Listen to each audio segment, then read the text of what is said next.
In this segment, I'll show you how to plot these growth curves because we want to know what they look like.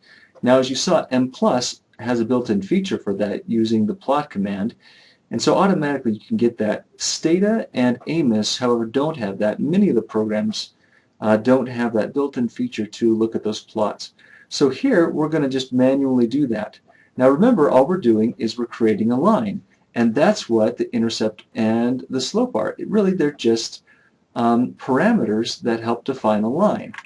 Remember the y equals mx plus b for basic equation of a line, or in our speak here, y equals the constant plus the slope times x, and our x is time. So what I'm going to do here is I have my mean and my slope, and I'm going to move this over, and I'm going to open up a brand new instance of Stata. I'm going to move this over. And so what I'm going to do here is I'm going to create a time variable. So I'm going to go to my data editor, and I'm going to create the values of time. So for my slope here, they're 0, 1, 2, 3, 4, 5, 6. So that's what I'm going to put in here. 0, 1, 2, 3, 4, 5, 6. And I'm going to rename this variable time. And if you look at your notes, the equation on the slides we gave you, you'll see on the equation, you'll see better how this works. But here we now have our variable for time. Now we can estimate, this is for the internalizing problems of children. Now we can estimate internalizing problems at these various points in time by simply using the equation. So we're going to generate a variable here, and again, if you were doing this in SPSS, you'd use the compute, and you just compute a new variable. And I'm going to call it internalizing, and I'm going to set that equal to, so this is our internalizing is our y, and we're going to do our intercept plus our slope multiplied by time. Right? This is just the equation for internalizing problems, that we generate the values of internalizing problems at these different values of time. And so now what we can do is we can go to graphics, two-way. We're going to create a plot, and it's going to be a line. We want this connected. I want a line graph. And we're going to have our y variable is internalizing, and the x variable is time, and we'll sort on the x variables. They're already sorted, but we can click that. So now we can submit that. And there you see there's our line. And it is a decrease. You see here it's negative, but our scale here gives a false sense of how much this is declining. This really ranges from 0 to about 2. So what I'm going to do is I'm going to do the graph editor here, and I'm just going to click on this y-axis, double click on it, and I'm going to give it a min and a max. Or I'm sorry, I'm going to give it a range, where the minimum value is going to be 0 and the maximum value is going to be 2.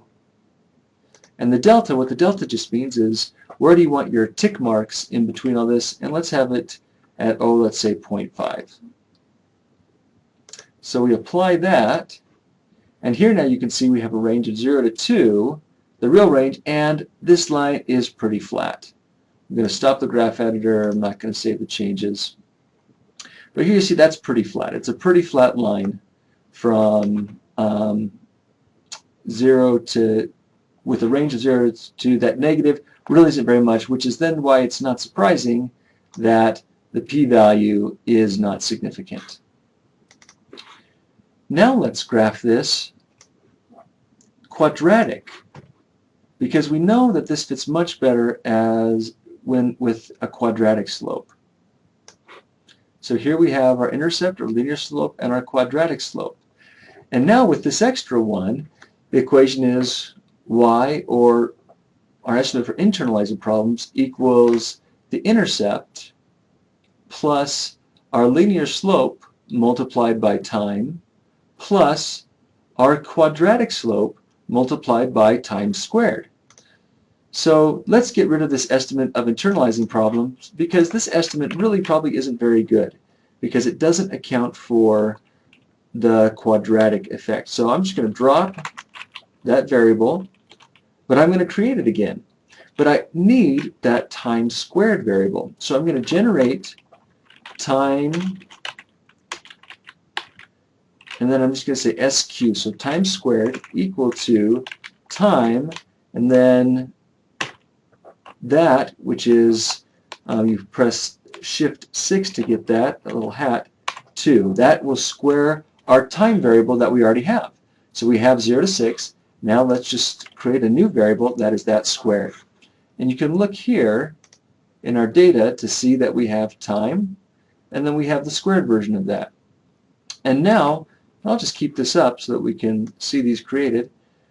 Now let's generate our internalizing, based on our internalizing score based on both of these now.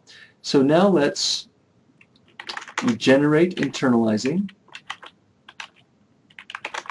equal to our constant, which is 0.505786, plus our linear slope, and actually I'm just going to eliminate that plus because it's a minus, negative 0.088945, again multiplied by time, and then we're going to add our value of the quadratic slope, 0.0144126, multiplied by our time squared variable.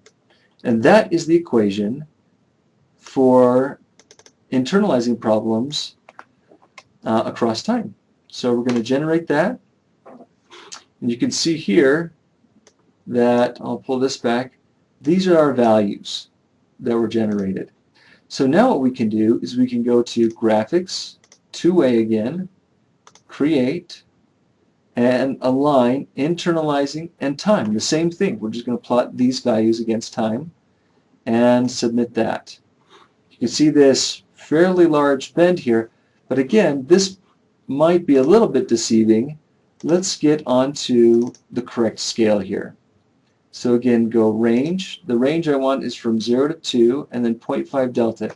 It just saved those values from the previous time I did it. So let's apply that, and there you can see our bend. So people on average start up at about 0.5. They decrease. In fact, we can just see these values right here.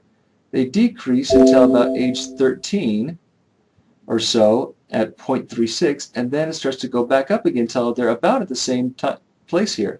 So apparently, going to age 13 is a pretty good trend, but moving away from age 13 is, I'm not going to say that, gets people a little more stressed. So that's one way you can plot these.